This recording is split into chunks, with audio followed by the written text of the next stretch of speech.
Okay,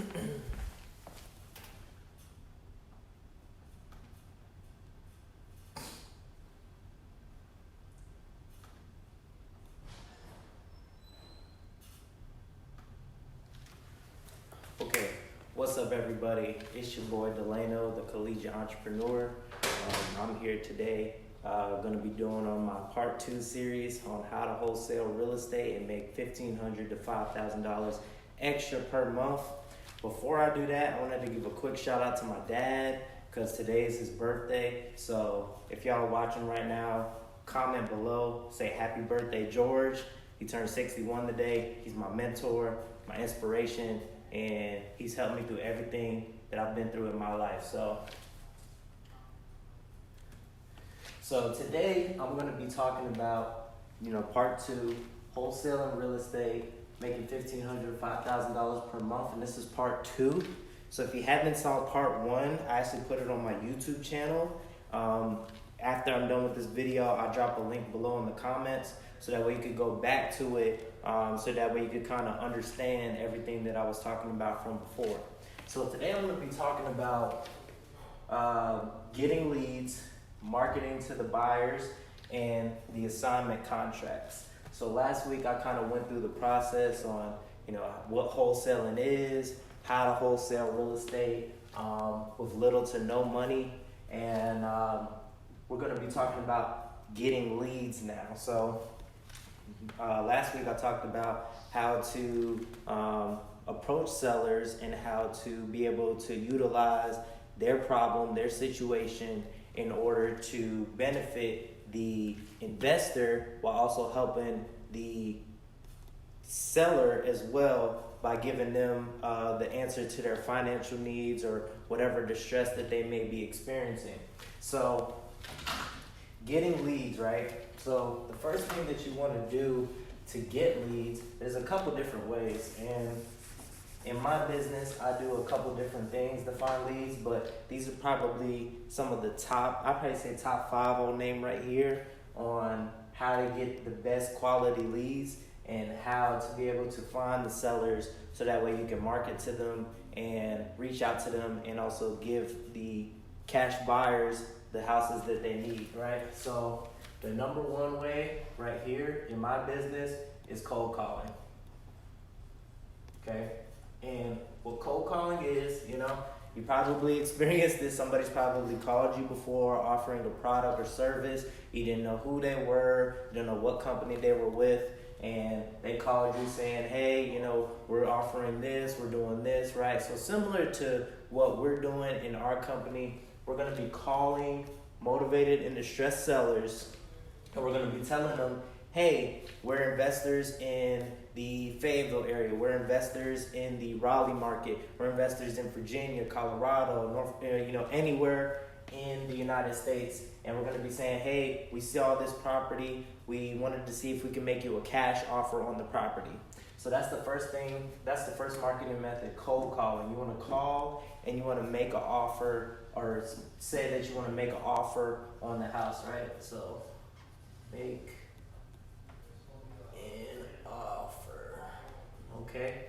So second lead source, and this is probably a debatable lead source, but I've actually found some good money into doing this method, is direct mail, right? So all direct mail is when you go to your mailbox and you got 10 or 12 different offers from different businesses that you probably went to at some point in time, and they're offering you a coupon, a discount, or something to try to reel you back in to come and shop with them again. So direct mail works in the business because we're going to be targeting and we're going to be reaching out to these motivated and distressed sellers by sending them a mail piece saying, hey, we noticed your property on blank blank street, 123 Main Street, and we see that it's distressed. We'd love to make you a cash offer on the property. We can close quick. We pay all cash and we pay all the closing costs and commissions. So you don't have to pay a dime, right? So you call or you mail them and tell them your pitch, right?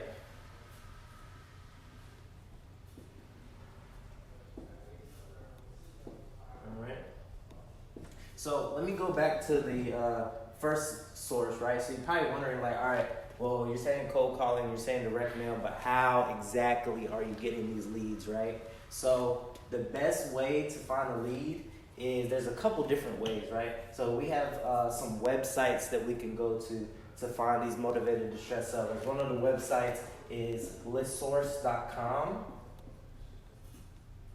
right?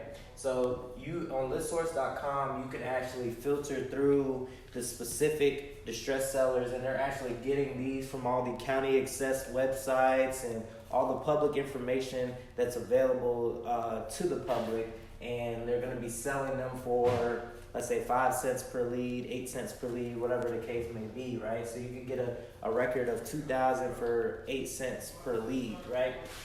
So you go to Bliss Source, and there's a couple different types of motivation. I talked about it last time on our last video, but I'm going to be talking about a little bit of the different types of motivation. So you got sellers, right? They fall into a couple different categories, right? So you got distressed sellers, right? So you might have an absentee owner, right? So an absentee owner is an owner that owns real estate, but they live in a different area. So there'll be a situation where they own real estate in Raleigh, but they might live in Colorado, or they might own real estate in Virginia, but they live in California. So that is the definition of an absentee owner, somebody who owns real estate, but they live outside of that specific region. So an absentee owner can be distressed because the person who is renting out of the house that they own could be a bad tenant, could not be paying the rent on time, could have completely tore down and trashed the place, and that causes a lot of kind of frustration because the owner doesn't want to deal with that, right? They just want to collect their money. They don't want to have to put so much money into it, but they just want to be able to get in and get out, get their cash flow each month. But once that stops coming in, they're frustrated, and somebody has to pay that mortgage, right? If there is a mortgage. So that's the first type of seller. So we got absentee owner. The next would be somebody who's in pre-foreclosure, right? So somebody who's in pre-foreclosure is identified as somebody who can no longer afford to make the mortgage payment. The bank is all calling for their loan, the loan amount to be due, and you have no way to pay for the mortgage. So helping people in pre-foreclosure not only helps them, because if you go into pre-foreclosure, or if you go into foreclosure, it has a dramatic effect on your credit, right? So when you go into pre-foreclosure, you lose everything, right? Your credit's shot, and it's just a terrible situation for a seller to be in. So if there's any way that we can help them, then we're gonna try to reach them before they go into foreclosure. You see what I'm saying? So I got people that are in pre-foreclosure, right? And you might got a seller who has a vacant house, right? So they might have a vacant house, and this could be from multiple reasons, right? I talked about it last week. Somebody may have inherited a property, their mother, daughter, somebody died in the house, and it could just be completely empty, right? You got grass coming up, nobody's taking care of it, mail falling out the mailbox, and these people are likely candidates to be distressed sellers because a lot of people have history to the houses that they live in. There's a lot of ties that go back in, a lot of memories. So people will try to want to sell the house in order to kind of just alleviate that, that pain, or just say, their final goodbyes, or whatever the case may be. So you got vacancy, right? Another key factor here as well that we want to look at is, so we got absentee, pre-foreclosure, vacancy. Another one that I found out, as of recently and this might be a little bit controversial, is water shutoff, right?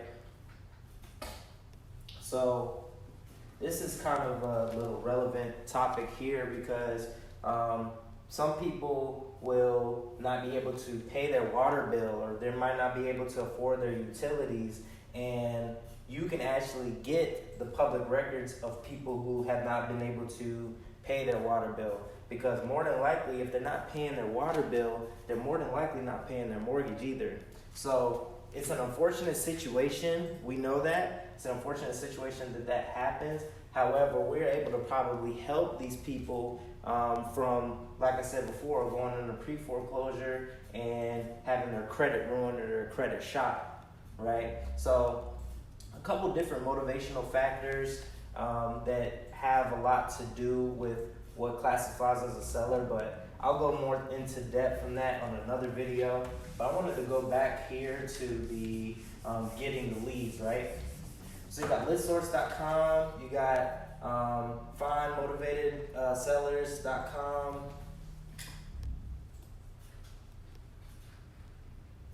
You got findmotivatedsellers.com. And if you got any questions in here too, just drop a comment and I'll try to answer. I'll try to take a break and answer it for you guys. So findmotivatedsellers.com, that's another way. Another thing is referrals, right? Another resource, referrals. So who do you know in your network that may be trying to sell a house right now, right? And who do you know in your network that is burnt out? They're a landlord, they're burnt out, and they just want to sell it and get rid of it and just collect whatever money that they got, right? So this has probably been one of the biggest referral source, or the lead source in my business, because there's a lot of people who are trying to sell their homes at a discount, and they're looking for buyers for this home. So what I will do is, I might not be the one who puts the property under contract, but I have a buyer that may want to buy it, right? So then that's when you kind of enter in a joint venture, a JV agreement, and you'll be able to kind of work with that investor, so that way you can both profit, so that way you both can make money. So referrals. So the other day, I had one of my good friends, his name is Chris Collins. He reached out to me and said, hey, we got a property out in Hope Mills. He's actually in the Greensboro area. We got a property out in Hope Mills. We're trying to sell it. If you know a buyer, bam, I'll give you X amount of money. So I said, okay, that's cool. So we ended up joint venturing on that deal. We ended up coming together, and I brought in the buyer. At the end of the day, we were able to close in about 15 days. So not only did we help the seller, but we also helped the buyer in that situation, because they were trying to get a property for a super discount. So that worked out on all parties, because I got paid, the seller got paid, my partner got paid, and the buyer was able to get a house. So referrals is another way to get lists, right? All right, the next lead source I'm gonna talk about, and this one is probably one of my favorites. It's called Driving for Dollars. Right? So all Driving for Dollars really is you're getting in your car, right? And you're going around a neighborhood that may be, it might be a really nice neighborhood, but you're going in the neighborhood and you're looking for the houses that are really stressed out, they're beat up. You know, you can see the roof kind of falling out. You can see the front patio is kind of messed up. Everything's washed out. And it just looks kind of run down. So this is probably one of my favorites, because you're pretty interactive when you're looking for these houses. And if somebody were to call you from Driving for Dollars, let's say I find a house and I write down the address, and I decide, hey, I'm gonna find out who they are, and I'm gonna cold call them, or I'm gonna find out who they are, and I'm gonna send them a direct mail. Well, if they call back, I'll be like, oh yeah, I remember that house. I drove by it the other day, and I remember it specifically. And it's kind of better when you can actually see it for yourself, because you can know, just on the outside of how much the external repairs might quite be, right? So Driving for Dollars is good, and there's an app that real estate investors of this age are actually using that I've used to make a little bit of money for myself, and it's called Deal Machine, right? I had an interview with the guy who actually created Deal Machine, and we were talking a little bit about how it's growing and how it's scaling. But what Deal Machine allows you to do is you get in your car, you track your driving, and when you're out and about, you're able to click on and see who owns that house. From there, you get to actually send them a customized postcard saying, hey, we'll buy your house in any condition, in any shape, and you can send it directly to their mailbox, their out-of-state mailbox, for only 99 cents. And that is, it's so amazing because it skips you having to go to Walmart, getting envelopes, getting paper, doing all this. They just cut all that extra effort out, and they just do all the processing for you. So that's the best thing about Deal Machine, and that's why I love it so much, is because, it's convenient. And it's pretty fun, actually, just seeing your progression and seeing how you grow while you're doing Deal Machine. It's probably, just this is a fun way to do real estate investing, in my opinion. Okay, so we got cold calling, we got direct mail, we got referrals, we got driving for dollars. Those are probably my top 4 ways of getting leads in my business. So the next thing I kind of want to talk about is, and I'm gonna probably tread down this just a little bit, but I'm gonna be talking about finding your cash buyers, right? So this probably was the biggest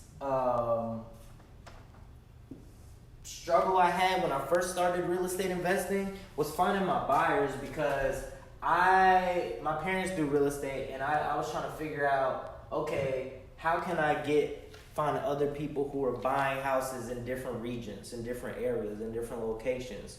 So one thing I started to do was, obviously everybody that's watching right now is on Facebook, right? So they got Facebook groups where people are specifically looking for real estate deals. So one of them would be like North Carolina Real Estate Investment Group, North Carolina Charlotte Group, Fayetteville Group. I actually have a group myself. So look at the different real estate groups in your area.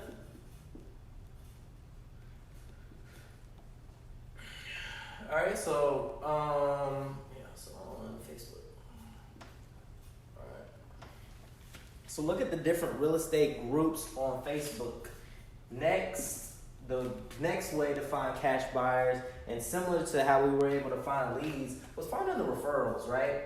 So you might know somebody who, buys properties, right? They might buy rental properties for whatever reason. They might buy fix and flip properties. It's all about your network.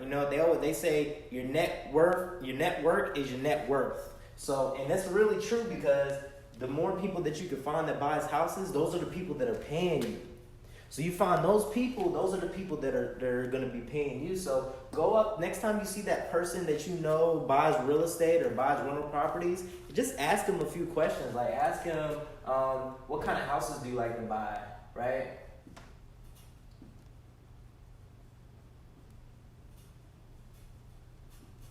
All right.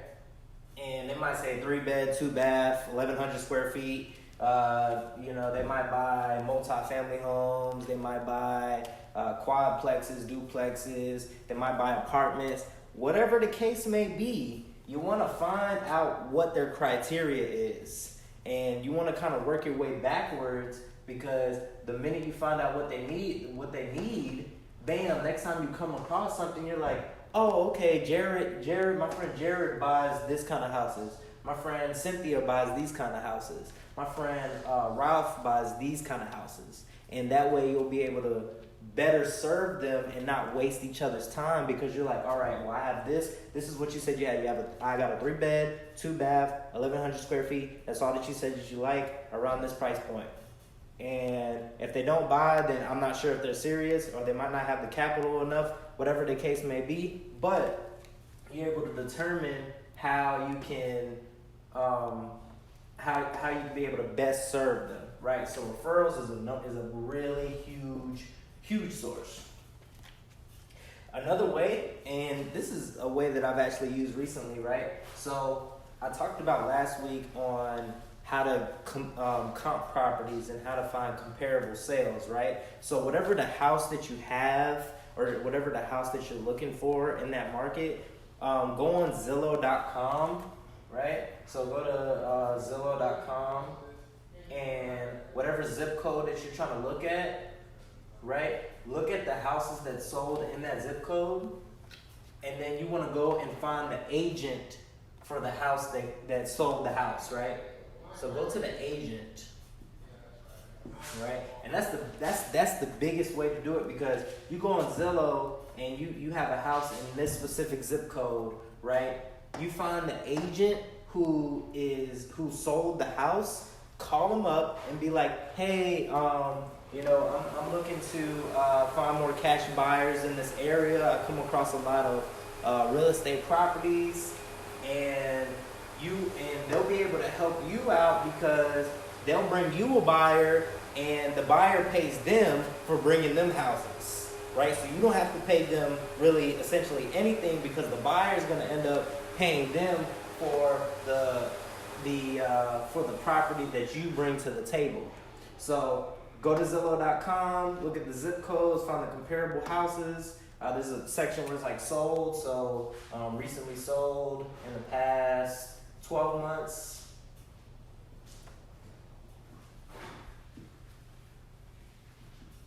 And you always want to just, the max you want to go back is 12 months, because after 12 months it kind of becomes irrelevant for the sales. But you want to do that and contact the agent. Build relationships with real estate agents, because they bring a lot of value to real estate investing. Obviously, whenever you're selling a home, you either have to be a licensed agent, or you have to go through a real estate agent to put that property on the MLS, the multiple listing service. So you want to go to the agent, and you want to build relationships with them. They may even have properties for you that you can send to your own buyers, right? So yeah, I know it seems a little bit daunting. You're like, oh, I'm an introvert. I don't feel comfortable talking to people and this and that, and that's completely fine, right? So you don't have to do this business alone. I don't do this business alone. Get somebody on your team who's a social person. Get the most social person that you know, right? Somebody who's eager maybe to start a business, and get them to make the calls for you. That's how I picture it, right? And you guys just work together. This might not be, your forte might not be talking to people, but your forte might be interacting with people on Facebook or reaching out through text message or something like that. So find what you're good at, find what your strength is, and utilize that to kind of help in that. So I'm gonna take a quick break here, see if I got any questions or anything like that. Nope, not yet. All right, it's all good. Okay, good. So real estate groups, referrals, Zillow.com, and I want to go ahead and move on to the next topic, right? Which is a sign in the contract. Sign in the contract. So this is exactly how you get paid here, right? So sign in the contracts. So whenever you get a agreement with the seller, purchase and sale agreement, right? You guys write up a contract for $40,000, $50,000, whatever the case may be, and you look at the value. The value's worth $150, right? Let's just say that, and they need about $30,000, $40,000 in repairs, right? So we got about $30,000, $40,000 in repairs, and then we got obviously the closing costs, commissions, and all that good stuff, right? So once you get that agreement, once you get that purchase and sale, right? I'm gonna put this out in order, exactly what you need to do, right? So number one, purchase and sale with owner, okay? Purchase and sale with owner. Then You want to find your cash buyer. Remember, I was talking about going back to them, asking them what they buy, right? Or just, work with other people to try to get it sold. So purchase sale agreement with owner. Then you want to write up an assignment contract.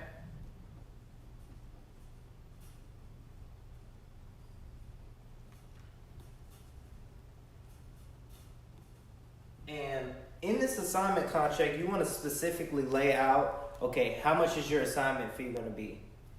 What time are they going to close? What title company are you going to use to sell this house? These are all important things because if you don't have if you're missing one out of the three, then this deal might go on for a long time and then you might just end up wasting your time, right? I've dealt with people who really they're not serious, or people that they're kind of phony, or people that say they're buyers or whatever, and they're not. So you kind of just want to make sure that you get the assignment contract. And the first thing that I do before I even assign the contract to an investor, I always ask for proof of funds.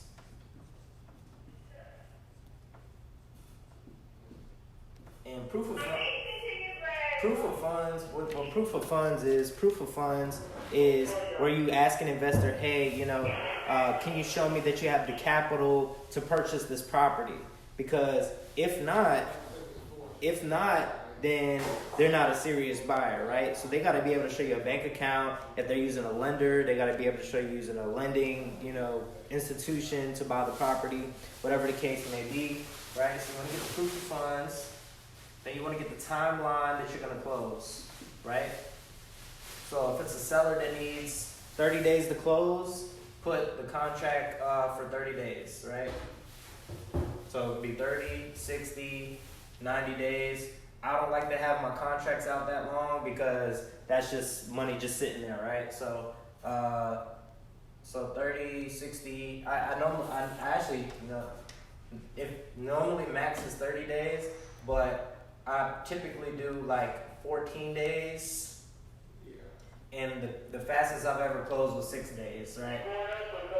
So you want to get your timeline in there, and then you want to get the title company. The title company is important because they're going to be handling and facilitating all the closing, all the sellers and buyers documents and all that good stuff. And you want to be able to have clear communication with them, make sure that they're doing everything on their end, they're doing everything right. Tilt the camera just a little bit. You want to make sure they're doing everything right. You want to check up, make sure that everything's happening. Once you do that, then bam, you're good to go, right? So that's the next step. Then you're not done. You want to get that EMD. That's probably the most important thing, right? So EMD stands for Earnest Money Deposits. And an earnest money deposit is basically like a good faith deposit, meaning that they're putting money down on the property to show that they're serious in buying the property, right? So if you have a purchase and sale agreement with the seller, they might, on your contract, you might write that you need $500 earnest money deposit, right? Or $100 or whatever the case may be. So they might require $5,000, $1,000, $2,000, depending on how much the property is, and maybe even more. But typically I put like $500 down if it's on my end, and then I have the cash buyer put down like $1,000 or $2,000, right? So $500, $1,000, $2,000, right? Anything less than that, you kind of putting yourself at risk, because $100, I mean, for a real estate investor, might not be enough. It might not be a lot, but $500 and $1,000 and $2,000 is kind of a little bit more. So it might just be something that you want to consider doing when you get that EMD. So you want to get that EMD, you want to get it to the title company, and the title company will hold that money, right? Then you're still not done. So once you got that EMD, and you want to follow up, right? You want to follow up with the seller. You want to follow up with the buyer. You want to follow up with the title company, make sure that everything's going smoothly. Once you do that, and the date comes along, let's say that the closing date is 2/26/2020, right? Make sure all your ducks are lined up. Make sure all your stuff is basically together and everything is going as coordinated as planned. Then at the end of the deal, whatever you're making, 10,000, 2,000, 20,000 K off an assignment deal, whatever the case may be, that's what you net at the end of the day. So that's all I have for you guys today. I'm not gonna hold anybody else up, but thank you for watching. I'm gonna be doing a part 3 video probably next week. But if you have any questions, feel free to reach out to me. I'm gonna be posting this on my YouTube later. So my YouTube is called The Vision Board. So if you look up how to wholesale real estate and make $1,500 to $5,000 each month, you'll be able to find it on YouTube. So if you're watching this on YouTube, like and subscribe, and tell me what you guys want to see. If you have any questions, I'll be able to make another video explaining more into depth on how to get these cash buyers or how to reach these sellers, because I want to be able to help you out. And if you have a house that you may be interested in wanting to partner with or sell, feel free to hit me up. I have buyers. I'll be able to help you. I might even buy it myself. Who knows what the case may be. So with that being said, y'all have a blessed day. Happy Valentine's Day to everybody. Hopefully you spend some time with your loved ones, and glory to God. Thank you.